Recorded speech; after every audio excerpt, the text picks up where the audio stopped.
Hey, Eddie and Zotto, GamerNode.com. There's a spider there. Eddie and Zotto, GamerNode.com. I'm going to leave that in.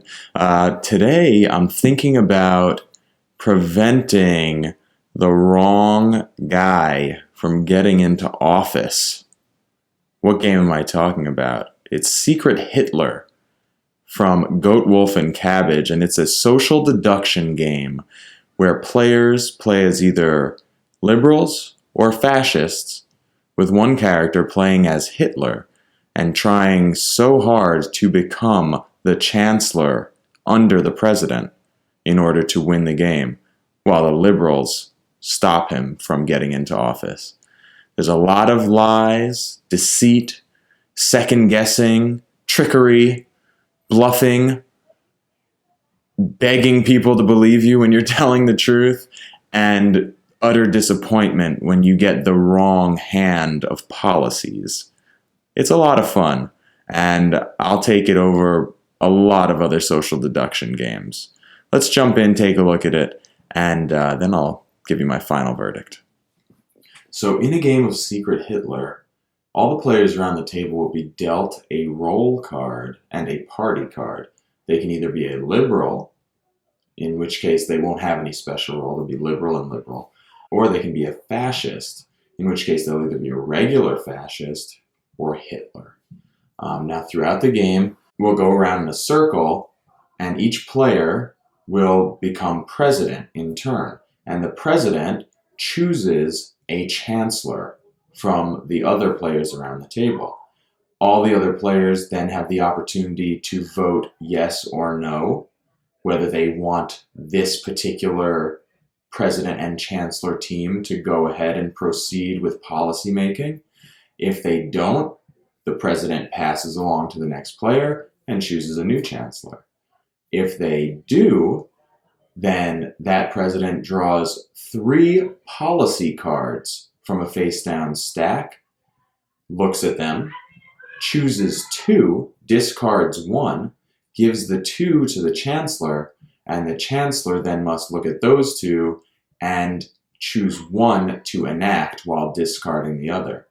On the policy cards, it's very simple. It's either a liberal policy or a fascist policy. Pass enough liberal policies and the liberals win. Pass enough fascist policies and the fascists win. So you don't want the opposite party passing policies. And with this sort of unknown element, I have 3 cards and I can ditch 1. I can force the chancellor, if I'm the president, to have to choose a fascist policy if I'm a fascist. Or I can give them a choice and tell everyone I've given them a choice. There's a lot of manipulation going on using these policy cards and the truth or lies. Once a certain number of policies have been passed, different privileges come into play. You might be able to look at a player's role. You might be able to kill off a player, depending on where you've gotten in the game. And the other way the game can end is if, after a certain number of rounds, the table approves a party where Secret Hitler is the chancellor. Not the president, because the president moves around the table. But if the president chooses Hitler as his chancellor and the table lets it go through, it's another way for the game to end.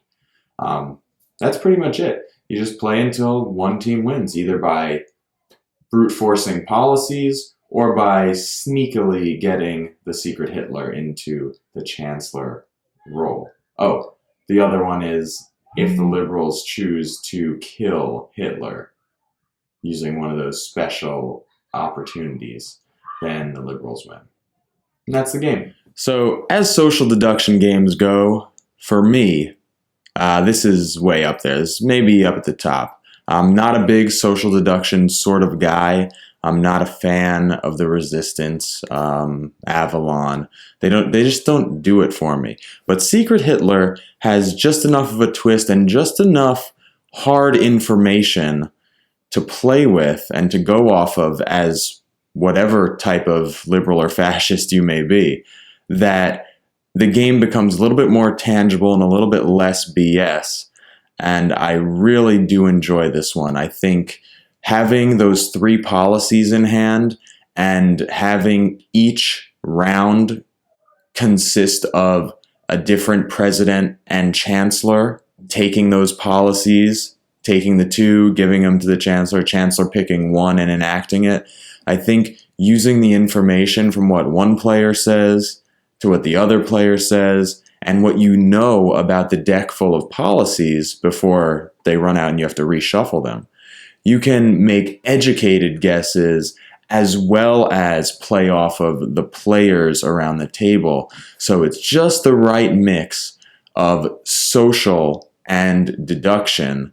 And I really like the topic. The theme is wonderful. The production quality in this game is fantastic. They make the wooden box version, which I don't know if you'll be able to get. I'm sure you could find it. But even the regular version, beautiful boards, a different board for every player count, sort of an inlaid gold leaf kind of graphic design. Beautiful, everything very, very nice, top quality. And those wooden name tags for the President and Chancellor, really great, really well put together game, and good mechanics. So yeah, this Secret Hitler definitely trumps all the other social deduction games that people generally pull out on a game night at the beginning or end of the night as a filler. I would take this one over any of them. I'm going to give it a 4 out of 5 on the GamerNode scale, which is excellent, and I do recommend it. And I think you should at least play it. Someone's got to have it. If someone's playing this game, I wouldn't hesitate jumping in and seeing what it's all about. When I first heard about it, I was like, what? Secret Hitler? So weird. What a weird name. But yeah, just so good. And exactly as it says, there's a secret Hitler around the table, and he is trying to get in and ruin everything for everyone. I'm Eddie Inzauto, GamerNode.com. Thanks for watching. If you liked the video, please give me a thumbs up and subscribe to the channel to see all of our videos as they come out. Follow us on Facebook, facebook.com/GamerNode, and on Twitter @GamerNode. Head over to GamerNode.com and check everything out there. Thanks a lot again, and we'll see you next time. Have fun out there.